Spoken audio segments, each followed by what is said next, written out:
Hey, the last time we talked about the norms, the normalities that happens during pregnancy, during the first trimester. And today we want to handle the abnormalities, the abnorms that happens during first trimester. One, we talked about vaginal discharge. And we talked about a thick discharge. Okay, so we talked about a thin discharge being normal. Today we want to talk about a thick and watery discharge being abnormal.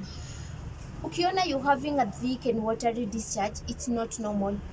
It can be accompanied by, okay, there's a discharge that it can itch, a discharge that itches, unajikuna kuna, a discharge that burns, inakuwasha washa, a discharge that produces, that smells, inanuka, and there's a discharge that with colorish discharge, there is greenish, yellowish color. That's not normal. You ought to seek medical attention if you experience such a discharge. Secondly, we talked about vaginal bleeding. Vaginal bleeding is not normal. It's abnormal to have a vaginal bleeding. We talked about spotting being normal. There's a spotting, a normal spotting, ile ya kuspot hivi. But the severe spotting, okay, realize you're spotting a lot, it's not normal. You ought to seek medical attention because having a heavy spotting is as a result of either ectopic pregnancy or miscarriage. That one, you ought to seek medical attention. Yeah. Then there is implantation bleeding.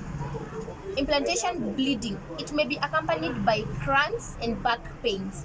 Cramps kama unanyesha, back pains, that one's too as a result of ectopic pregnancy or miscarriage. You ought to seek medical attention.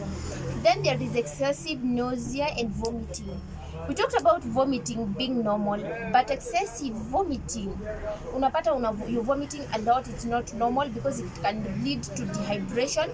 It can lead due to losing a lot of water in your body. It can lead to dehydration. You ought to seek medical attention, to be given medics to control the same, to control it. Then there is high fever.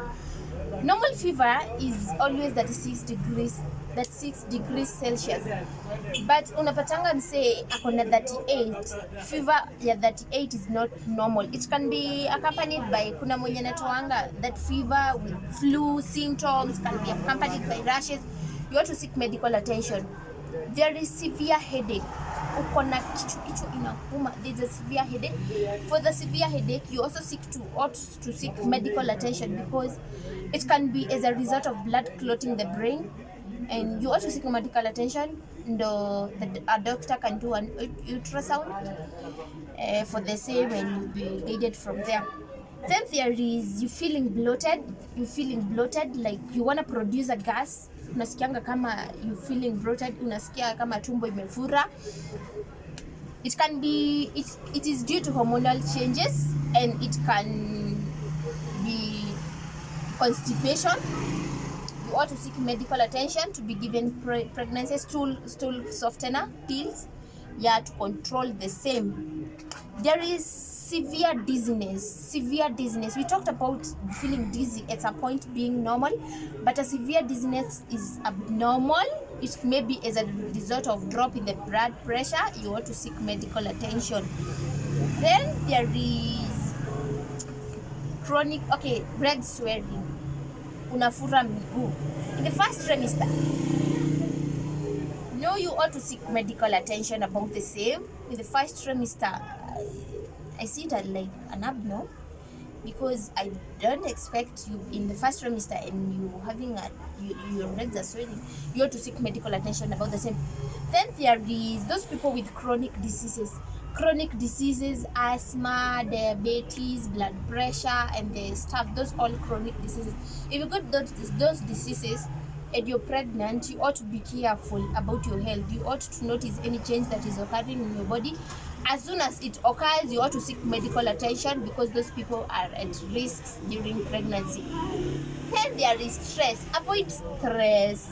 No, having a lot of stress is not normal. Thank you.